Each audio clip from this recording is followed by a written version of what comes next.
Today, we'll be exploring some fundamental aspects of corporate law and governance, focusing on the duties, rights, and protections that come into play. Specifically, I'll be explaining how directors, officers, and shareholders are positioned within a corporation's structure.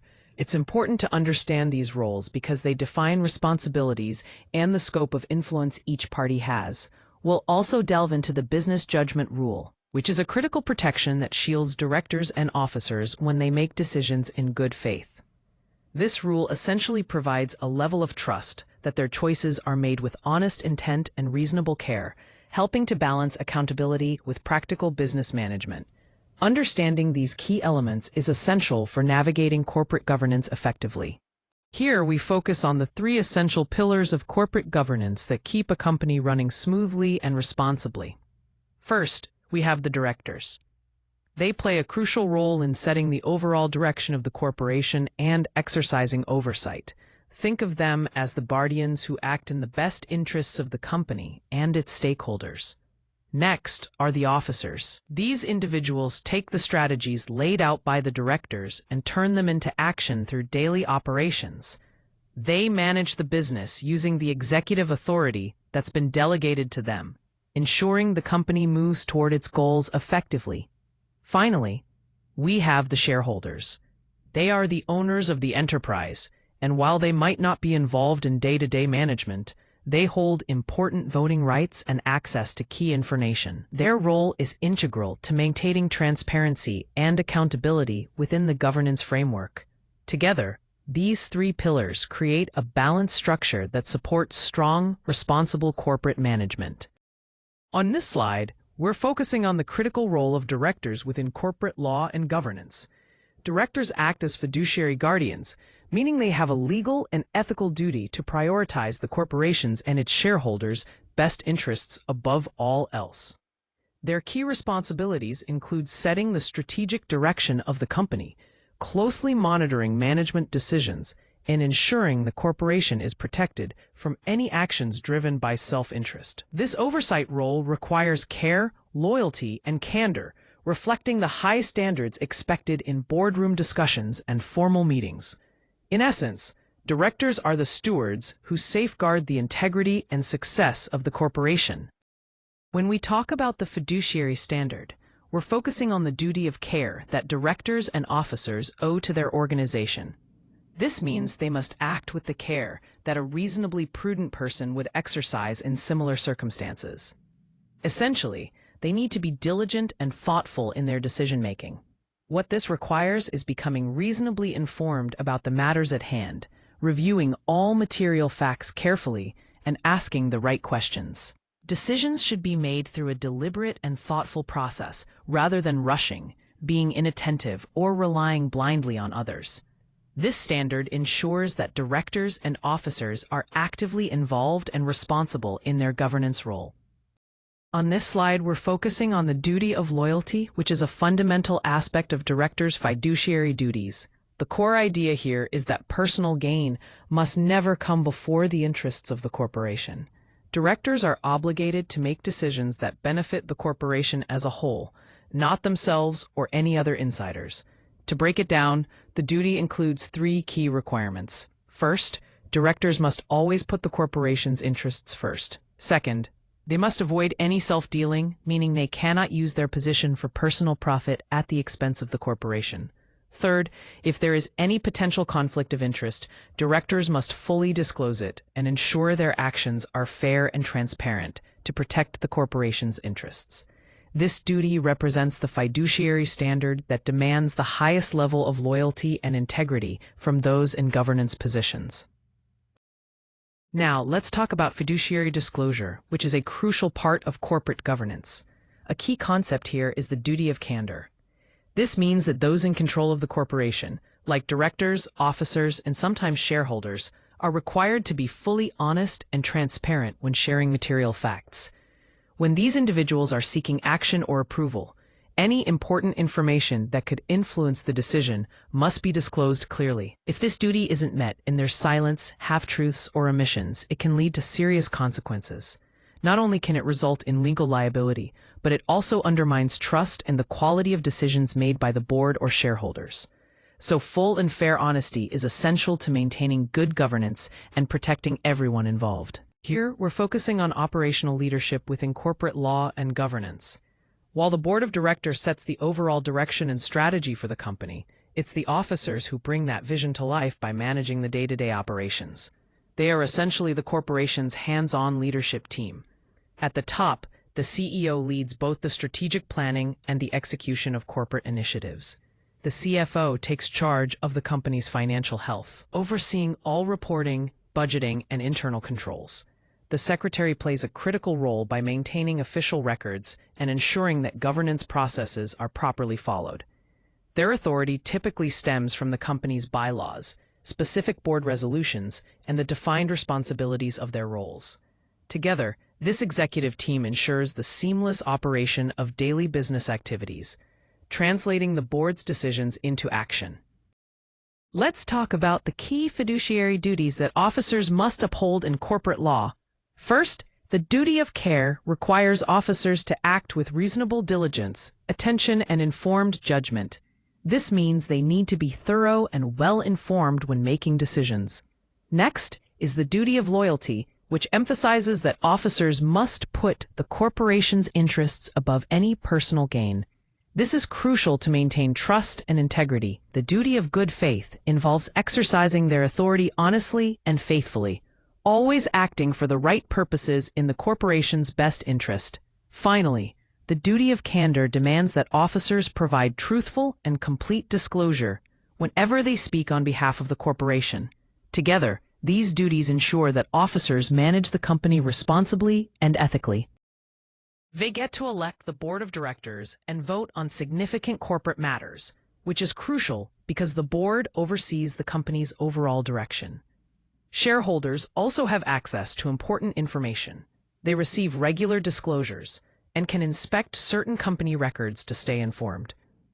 Economically, shareholders benefit by sharing in dividends when profits are distributed and by having a claim on the company's residual value if it is liquidated. Finally, if their rights are violated, shareholders can take enforcement actions through derivative or direct claims to seek remedies.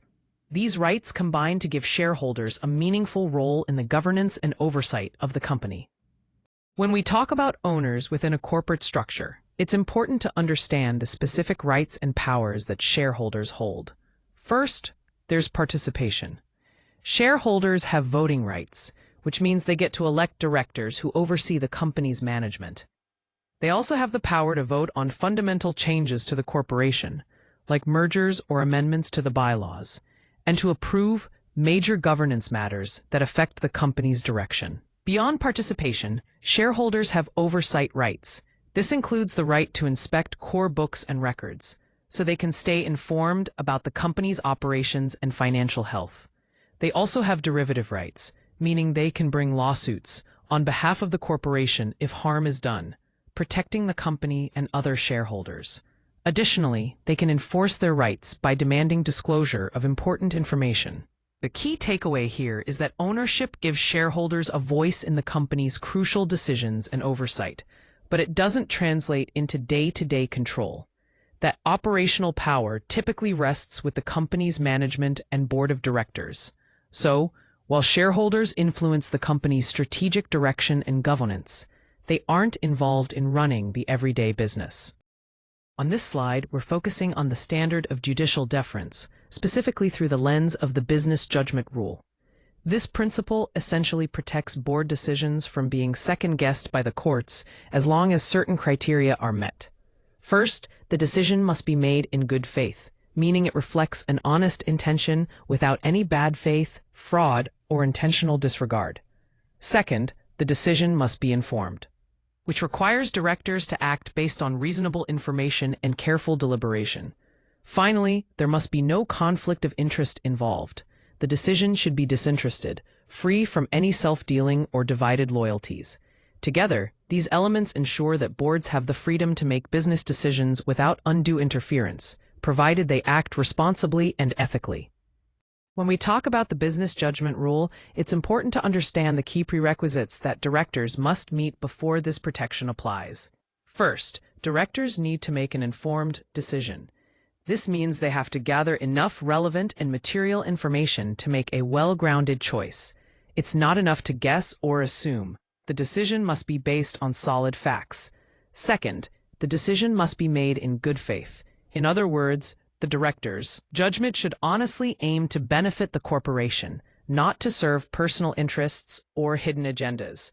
This genuine intention is crucial to maintaining the rule's protection. Third, there must be no disabling conflict of interest. If directors engage in self-dealing or stand to gain personally from the decision, the business judgment rule no longer shields them. Courts recognize this because conflicts of interest can compromise impartial judgment. When these conditions are met, courts generally respect the director's decisions and avoid second-guessing them. This deference is designed to support directors in making bold, informed choices without fear of constant litigation. The business judgment rule essentially protects certain decisions made by company leaders from being second-guessed by the courts. It means that as long as decisions are made in good faith and with adequate information, they are generally upheld, even if the outcomes aren't ideal or disappointing.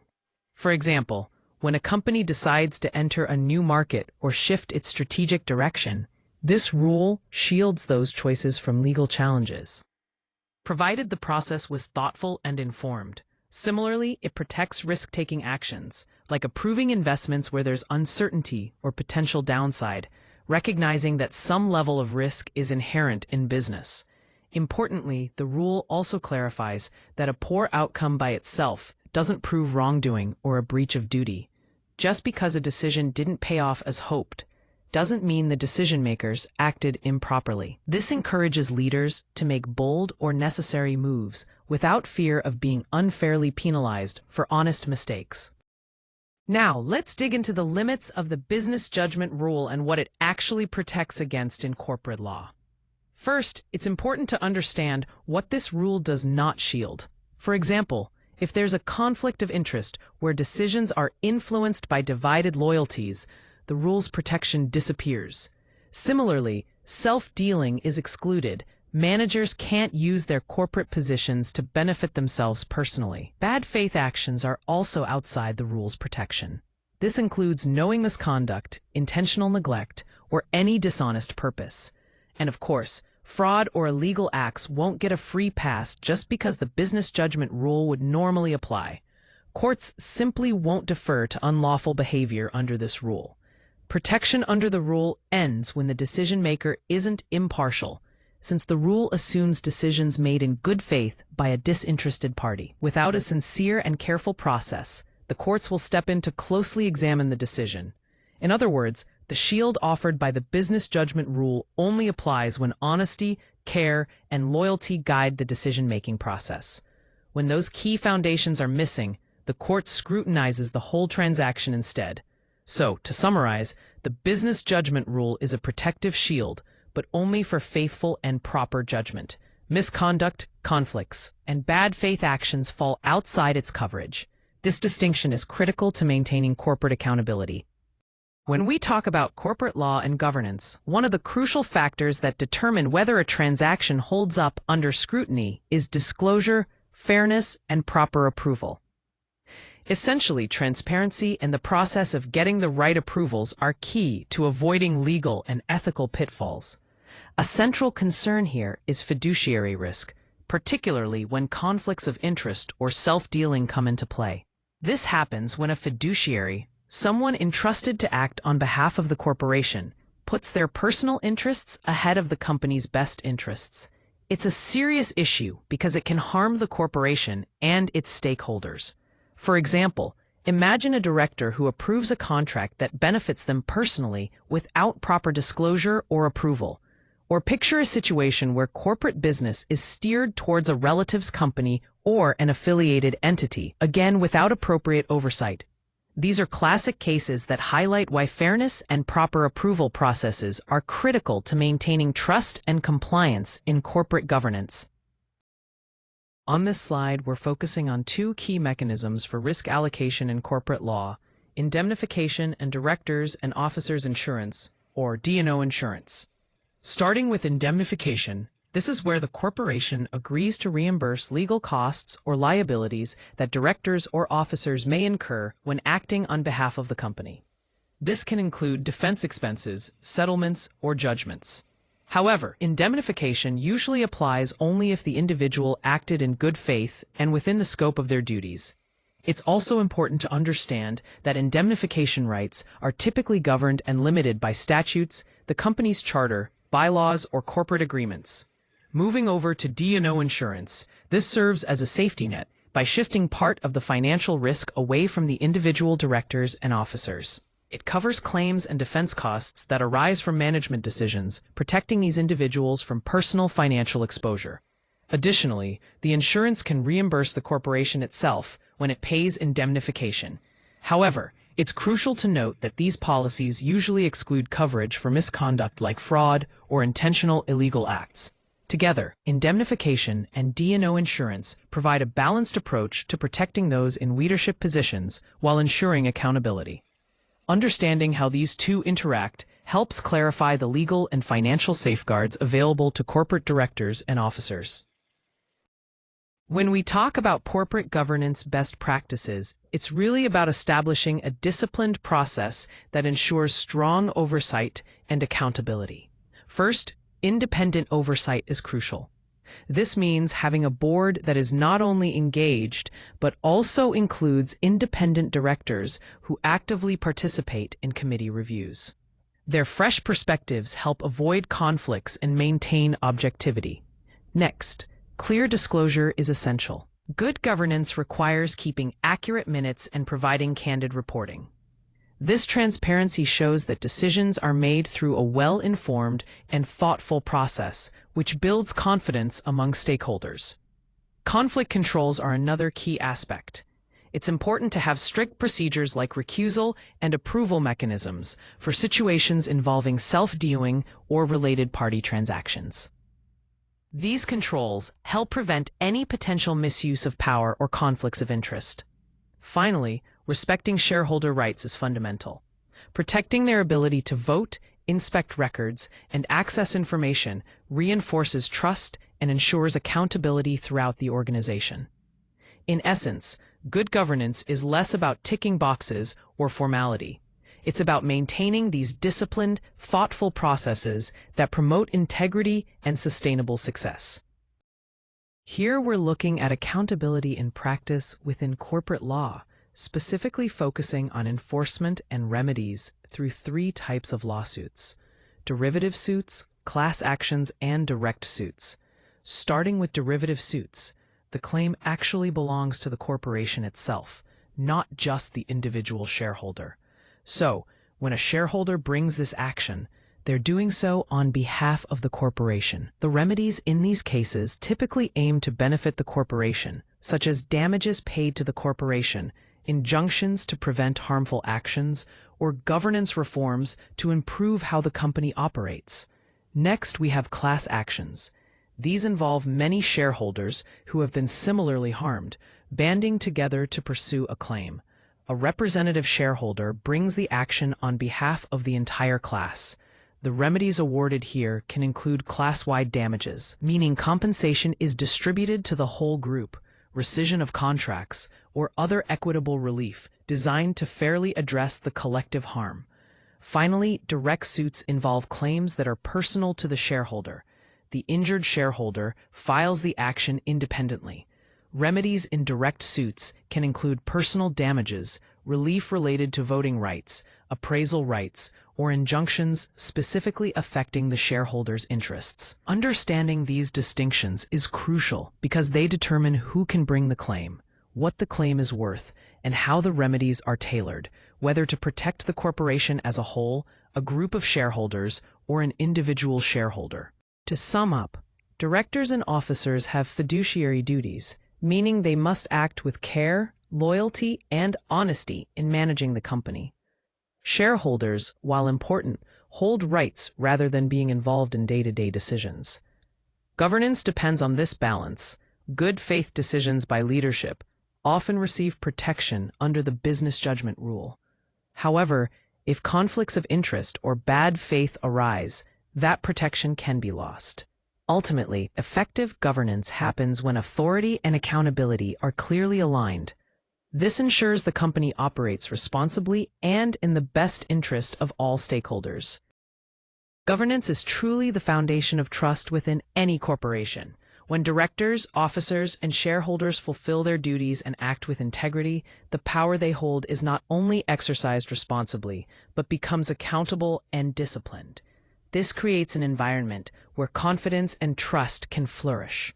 The key elements in this process are the duties they uphold, the rights they respect, the sound judgment they exercise, and the accountability they maintain. Together, these principles ensure that corporate governance supports sustainable success and builds lasting trust among all stakeholders.